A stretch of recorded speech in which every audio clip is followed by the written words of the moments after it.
걸을 때 그때가 하나님의 때. 내 힘으로 안 될 때 빈손으로 걸을 때 내가 고백해 여호와 이래.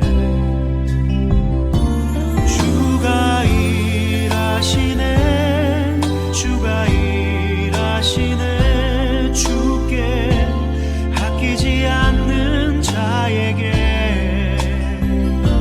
주가 일하시네 주가 일하시네 신뢰하며 걷는 자에게.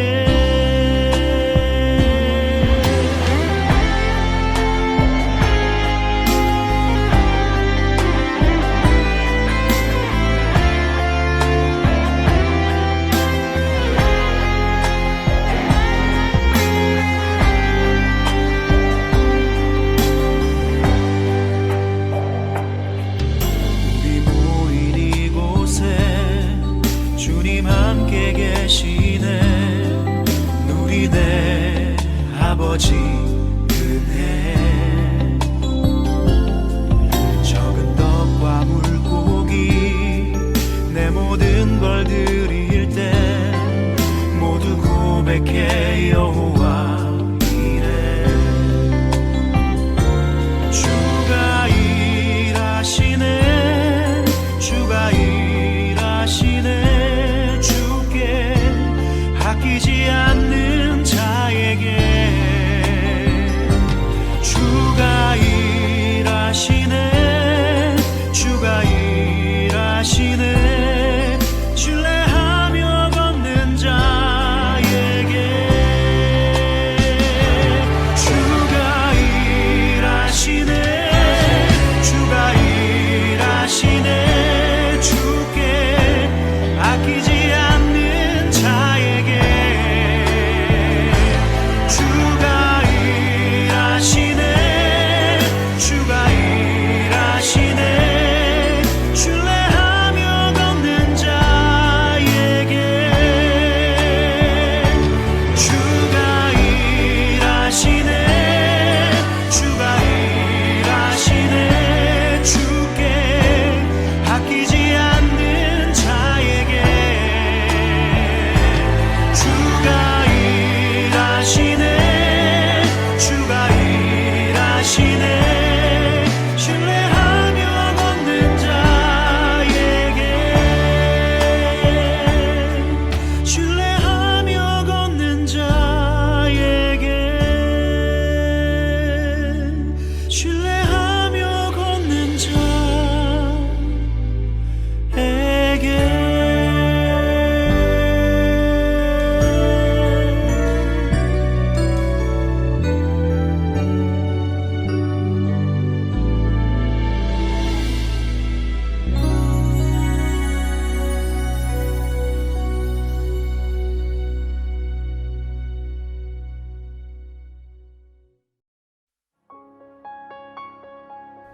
네가 사자를 위하여 먹이를 사냥하겠느냐?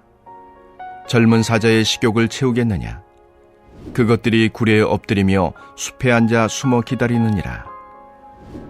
까마귀 새끼가 하나님을 향하여 부르짖으며 먹을 것이 없어서 허우적거릴 때에 그것을 위하여 먹이를 마련하는 이가 누구냐? 산염소가 새끼치는 때를 내가 아느냐? 암사슴이 새끼 낳는 것을 내가 본 적이 있느냐? 그것이 몇 달 만에 만삭되는지 아느냐? 그 낳을 때를 아느냐? 그것들은 몸을 구부리고 새끼를 낳으니 그 괴로움이 지나가고 그 새끼는 강하여져서 비인들에서 크다가 나간 후에는 다시 돌아오지 아니하느니라. 아멘. 사랑하는 전주 안디옥교회 성도 여러분, 오늘도 말씀을 통해서 하나님께서 우리 심령에 기도의 제목을 새겨주실 것을 기대하며 함께 말씀을 나누기 원합니다. 오늘 말씀을 보면 하나님께서는 욥이 단 한마디도 대답할 수 없을 만큼 질문들을 쏟아내고 계십니다. 하나님께서 욥을 향하여 던지는 날카로운 질문들을 보고 있자면 하나님께서 욥을 책망한 것으로 보일 수 있습니다. 그러나 오늘 본문 말씀은 하나님께서 욥과 우리 인간들의 말문을 막아버리시고 정죄하기 위함이 아닙니다. 하나님의 날선 예리한 질문들 속에는 하나님의 전능하심 그리고 하나님 아버지의 마음이 함축적으로 담겨 있습니다. 함께 오늘 본문 욥기 38장 39절에서 41절을 먼저 나누겠습니다. 네가 사자를 위하여 먹이를 사냥하겠느냐? 젊은 사자의 식욕을 채우겠느냐? 그것들은 굴 앞에서 엎드려 숨어 앉아 기다리느니라.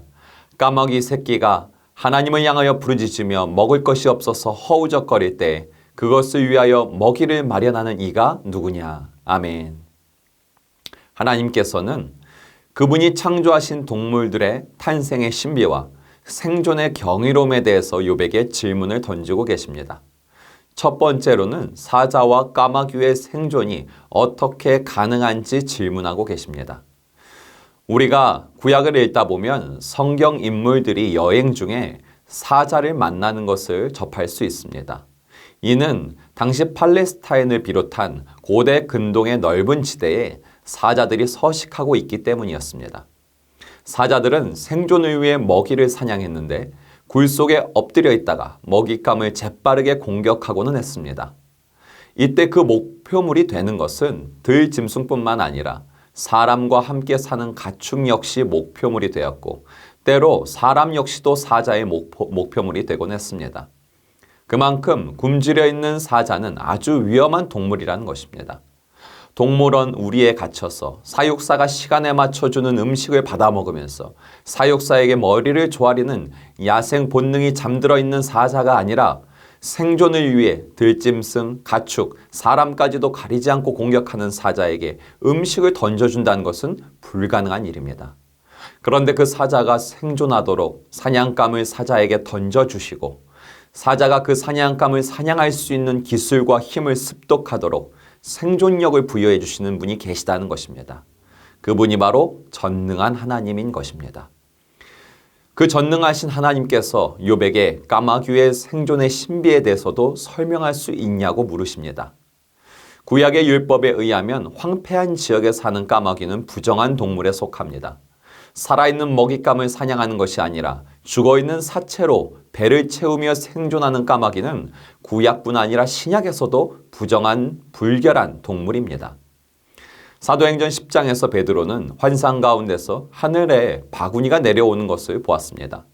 그 바구니는 구약 레위기 11장에서 하나님이 가증하며 부정한 동물이라 말씀하신 그 동물들로 가득 차 있었습니다. 물론 그 중에 까마귀도 있었습니다.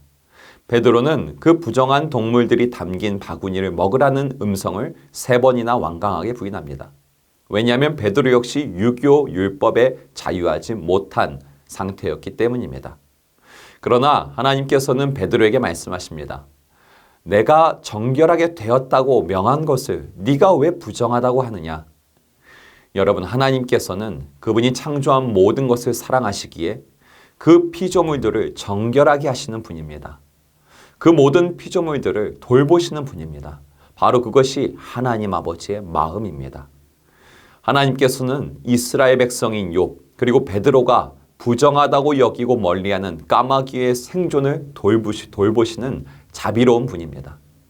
욥은 까마귀를 부정하며 가증한 것으로 여기지만 우리들은 까마귀의 생존에는 관심조차 없지만 우리가 믿는 하나님은 부정한 것도 긍휼과 자비로 품으시며 그 생존을 책임지시는 사랑이 무한한 마음이 있는 분이라는 것입니다.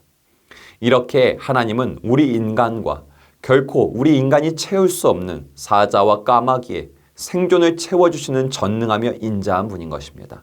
우리가 믿는 하나님이 그러한 하나님이라는 것을 깨달으라고 우리에게 음성을 들려주고 계십니다. 우리 또한 함께 욥기 39장 1절에서 4절을 나눕니다. 산 염소가 새끼치는 때를 네가 아느냐? 암사슴이 새끼를 낳는 것을 네가 본 적 있느냐? 그것이 몇 달 만에 만삭이 되는지 아느냐? 그 낳을 때를 아느냐? 그것들은 몸을 구부리고 새끼를 낳으니 그 괴로움이 지나가고 그 새끼는 강하여져서 빈들에서 크다가 나간 후에는 다시는 돌아오지 아니하느니라. 아멘. 하나님께서는 욥에게 묻습니다. 욥아, 너는 산염소가 어떻게 새끼를 돌보는지, 암사슴이 어떻게 새끼를 베게 되고 그것을 낳게 되는지 과정을 본 적이 있느냐? 욥은 하나님의 이 질문에 대해 어떠한 대답도 못합니다. 여러분, 오늘날에는 과학의 발달로 산염소가 어떻게 새끼를 돌보는지, 암사슴이 어떤 과정을 걸쳐 새끼를 낳게 되는지 TV에서 볼 수 있습니다. 그러나 욥이 살아있던 시대는 그렇지 않았습니다. 당시 광야나 황무지에 서식했던 야생동물인 산염소나 암사슴은 몹시 사나운 야생성을 지니고 있었습니다. 초식동물이라고 할지라도 새끼를 돌보고 있는 야생성이 강한 동물에게 가까이 가는 것은 위험한 것이고, 무엇보다 그 동물들은 사람들이 쉽게 접근할 수 없는 험난한 지대에 서식하고 있었습니다. 따라서 당시 시대에 산염소와 암사슴 새끼를 어떻게 해산하고 어떻게 기르는지 하나하나 세밀하게 관찰한다는 것은 마치 오늘날 우리들에게 우주 탐사를 요구하는 것과 마찬가지로 불가능에 가까운 일이었습니다. 그러나 전능하신 하나님께서는 산염소와 암사슴이 새끼를 갖도록 생명을 부여하시는 분이요, 광야와 황무지 같은 험난한 지역에서도 그 새끼들이 생존할 뿐 아니라 새끼들이 성체로 자라날 수 있도록 도우시는 분이라는 것입니다. 인간인 욥은 관찰조차 하기 힘든 일을 전능한 하나님께서는 직접 개입하시고 운행하시고 계시다는 말씀입니다. 그야말로 전능한 하나님인 것이죠. 그렇게 전능하신 하나님의 운행하심 속에 성체가 된 암사슴, 산염소들은 어미의 품을 떠나게 되는데 다시는 어미 곁으로 돌아오지 않고 빈들이라는 공간에서 독립된 존재로 살아가게 된다고 하나님께서 말씀하십니다.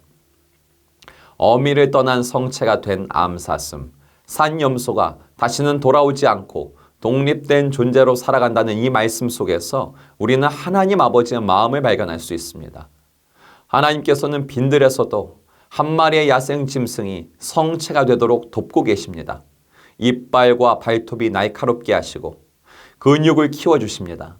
또한 번식할 수 있는 생식력을 완성시키십니다. 무엇보다 어미 곁을 떠나 자신이 또 하나의 무리를 형성할 수 있는 강인함을 부여해 주십니다.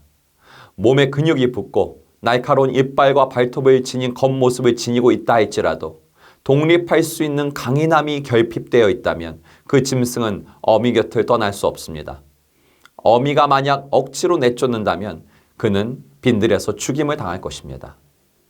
욥은, 그리고 우리는 관심조차 두지 않는 그 동물의 강인함과 생존력까지 불어넣어 주시는 하나님은 사랑의 하나님, 사랑 그 자체인 것입니다.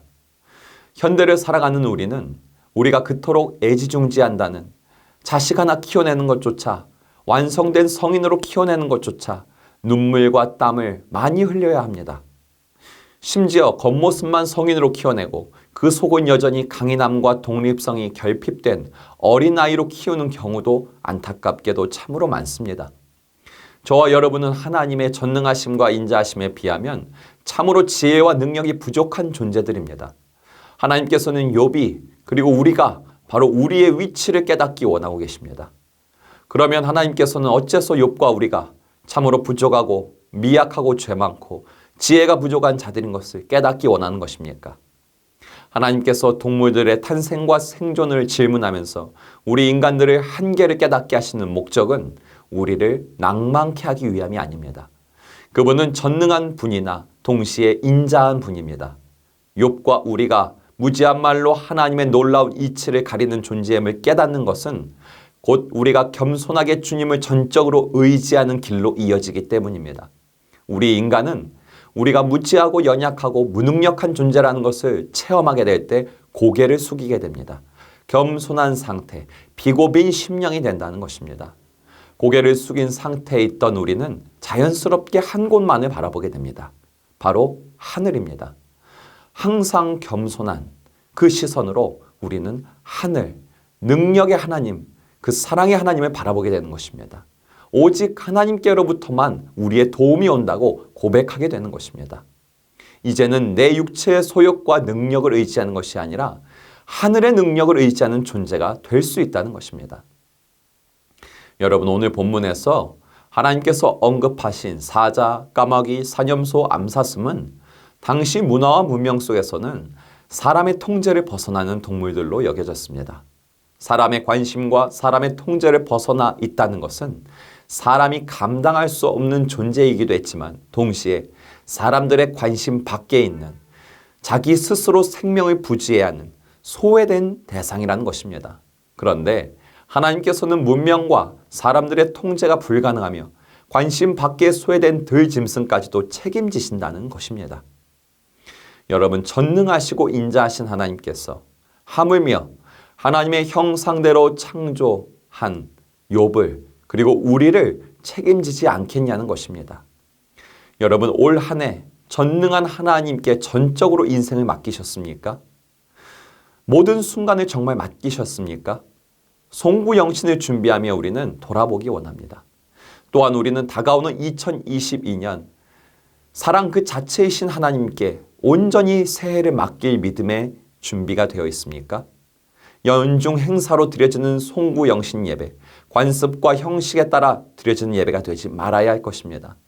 하나님이 받기 원하는 영과 진리의 송구영신 예배는 주께서 나와 우리 가정 전 세계를 사랑으로 운행하시니 주께 맡긴다는 믿음의 고백과 영광이 있어야 합니다. 오늘 욥과 대화를 통해 하나님께서 우리에게 주시는 사랑의 음성을 붙들고 연말을 계수하고 새해를 준비하는 우리가 되기를 원합니다. 또한 코앞까지 다가온 별 따라가는 길 사역을 통해 풍성하게 역사하실 하나님의 은혜를 기대하는 마음이 우리 안에 가득하기 원합니다. 41개의 농촌과 미자립교에 찾아가 성탄 예배를 드리는 별 따라가는 길을 준비하면서 주께서 보여주시는 은혜가 있습니다. 우리가 노력하고 수고하여 준비한 것 이상으로 주께서는 농촌과 미자립교에 큰 위로와 소망을 주신다는 것입니다. 그 하나님의 크신 역사를 목도하게 될 때에 우리가 분주하고 힘들게 준비한 것이 대단한 것들이 아니라 예수 앞에 드려진 적은 보리떡 5개와 물고기 2마리였다는 것을 깨닫게 될 것입니다. 그리고 그 적은 보리떡과 물고기, 바로 그 순종을 통해서 넘치도록 역사하시는 하나님의 은혜에 감격하고 감사하고 다시 우리에게 채우시는 은혜를 경험하게 될 것입니다. 여러분, 우리에게 참으로 많은 은혜들이 기다리고 있음이 참 감사합니다. 바로 내일인 12월 24일 금요일에는 세계 선교의 깃발을 이어받아야 하는 교육부가 하나님의 전능하심과 인자하심, 그것을 노래하는 성탄 축하 발표회를 통하여 영광 돌립니다. 12월 25일에는 우리 교회의 성탄 예배를 통해 또한 별따라를 통해서 하나님께 영광을 올려드릴 예정입니다. 이 모든 경배 가운데에 주님의 기름 부으심이 넘쳐나기를 소망합니다. 이 시간 함께 기도하기 원합니다. 하나님의 전능하심을 믿는 믿음 안에서 올 한 해를 잘 마무리하고 다가오는 2022년 맞이하는 우리가 되게 하여 주소서. 하나님의 인자와 긍휼하심을 의지하며 무거운 죄의 짐과 세상 근심을 내려놓게 하소서. 2021년 성탄 축하 발표회, 별 따라가는 길, 그리고 우리 교회 성탄 예배를 통해서 주님만 영광 받으시고 우리의 작은 떡과 물고기를 드릴 때에 오병이의 역사를 펼치실 것을 기대합니다.